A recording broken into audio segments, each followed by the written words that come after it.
Dear students, मैं doctor रोज़िशा।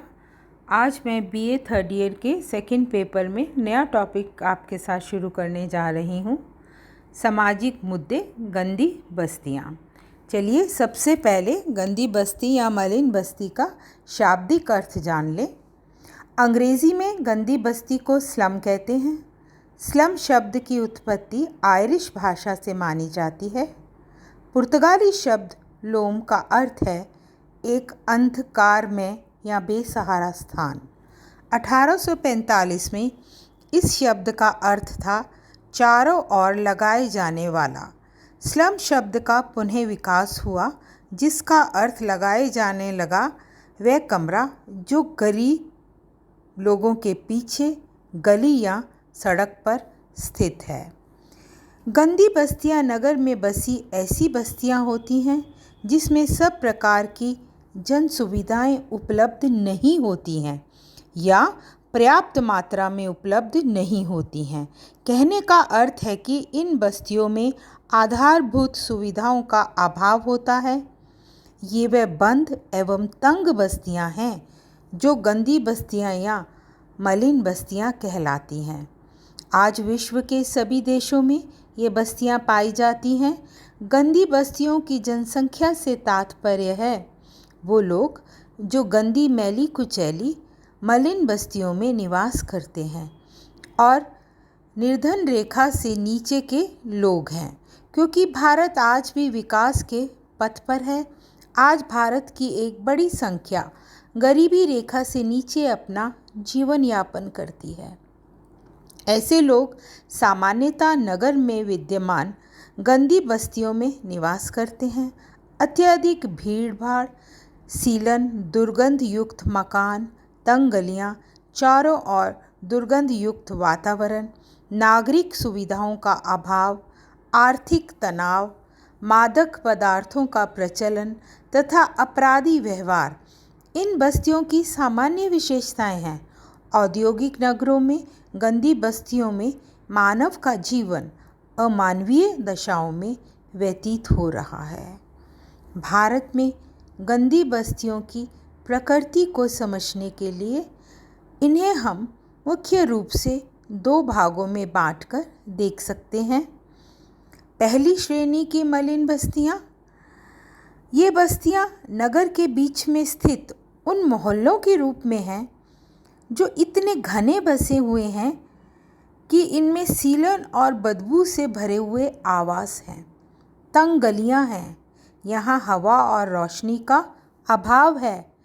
पीने के पानी और नागरिक सुविधाओं का अभाव होने के कारण ये बस्तियां इन्फेक्शन, संक्रमण और बीमारियों का केंद्र होती हैं।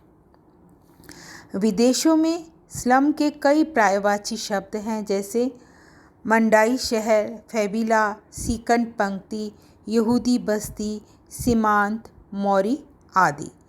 इसी प्रकार भारत में भी मुंबई, कोलकाता, दिल्ली, चेन्नई, कानपुर आदि में औद्योगिक नगरों में गंदी बस्तियों को अलग अलग नामों से संबोधित किया जाता है।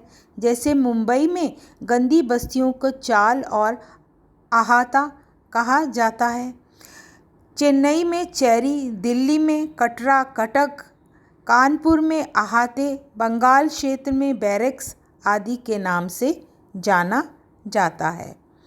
महाराष्ट्र में गंदी बस्तियों की संख्या सबसे अधिक है। मुंबई इन गंदी बस्तियों का सबसे बड़ा केंद्र है। दूसरी श्रेणी की मलिन बस्तियां। दूसरे प्रकार की गंदी बस्तियां वे हैं जो औद्योगिक नगरों की बाहरी सीमा पर खाली पड़ी हुई भूमि पर अवैध रूप से विकसित हो जाती हैं।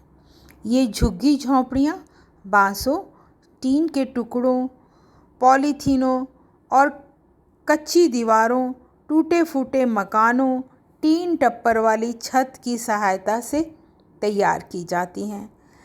गंदी बस्ती कीचड़, दलदल, कूड़ा करकट, कचरा और अस्वस्थकर प्रदूषित और अस्वस्थ क्षेत्र में बसी बस्तियां होती हैं।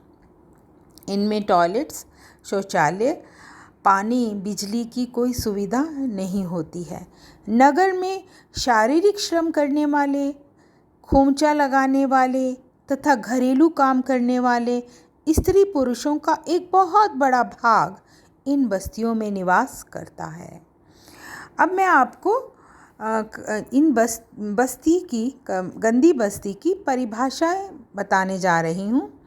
A.R. देसाई के अनुसार मलिन बस्तियाँ किसी नगर अथवा उपनगर का वह भाग है जिसमें बहुत कम स्थान में अत्यधिक निम्न आर्थिक स्तर के सामान्य श्रम करने वाले लोग बहुत घने रूप में बसे होते हैं।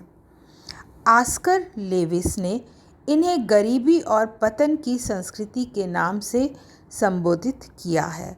स्लम एरिया एक्ट 1956, मलिन बस्ती क्षेत्र कानून 1956 में मलिन बस्ती को परिभाषित करते हुए कहा गया है कि मलिन बस्ती का तात्पर्य उस आवासीय क्षेत्र से है जहाँ के आवास अत्यधिक भीड़ भरे हों, नष्ट प्राय दशा में हों, जहाँ प्रकाश और स्वच्छता का अभाव हो, आवास अनियोजित रूप से विकसित हुए हों तथा सामाजिक सुरक्षा, स्वास्थ्य और नैतिकता के दृष्टिकोण से हानिकारक हों।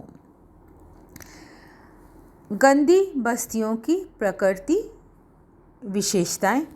अब इन पॉइंट्स को मैं आपको एक एक करके समझाने जा रही हूँ। अस्वच्छता, ये वे क्षेत्र हैं जिसमें चारों ओर कूड़े के ढेर लगे होते हैं। पानी की निकासी के अभाव में जगह जगह गंदा पानी भरा रहता है।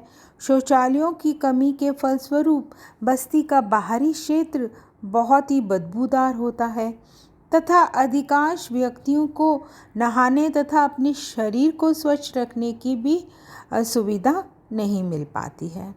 नागरिक सुविधाओं का अभाव, साधारणतः गंदी बस्तियों में पीने के पानी, बिजली, सफाई, सीवर लाइनों तथा स्वास्थ्य सुविधाओं का अभाव होता है। इन बस्तियों में व्यक्तियों का जीवन असुरक्षित होने के साथ ही अस्वस्थकारी भी हो जाता है। अनियोजित रूप से विकसित, गंदी बस्तियों के रूप में विकसित होने वाले मोहल्ले अथवा क्षेत्र अनियोजित रूप से अपने आप विकसित हो जाते हैं। झुग्गी झोंपड़ियाँ खाली पड़ी हुई भूमि पर बनने के कारण सबसे अधिक अनियोजित होती हैं। चलिए अब चौथी विशेषता जानते हैं और वह है अत्यधिक जनसंख्या का घनत्व। गंदी बस्तियों की एक विशेषता कम स्थान पर बहुत अधिक व्यक्तियों द्वारा साथ साथ रहना है। ये क्षेत्र इतने घने होते हैं कि साधारणतः इनमें प्रवेश करने और इनसे निकलने का भी कोई समुचित मार्ग नहीं होता है। चलिए अब हम अगली विशेषता को जाने के निर्धनता या गरीबी। इन बस्तियों में रहने वाले अधिकांश लोग शारीरिक श्रम पर निर्भर होते हैं।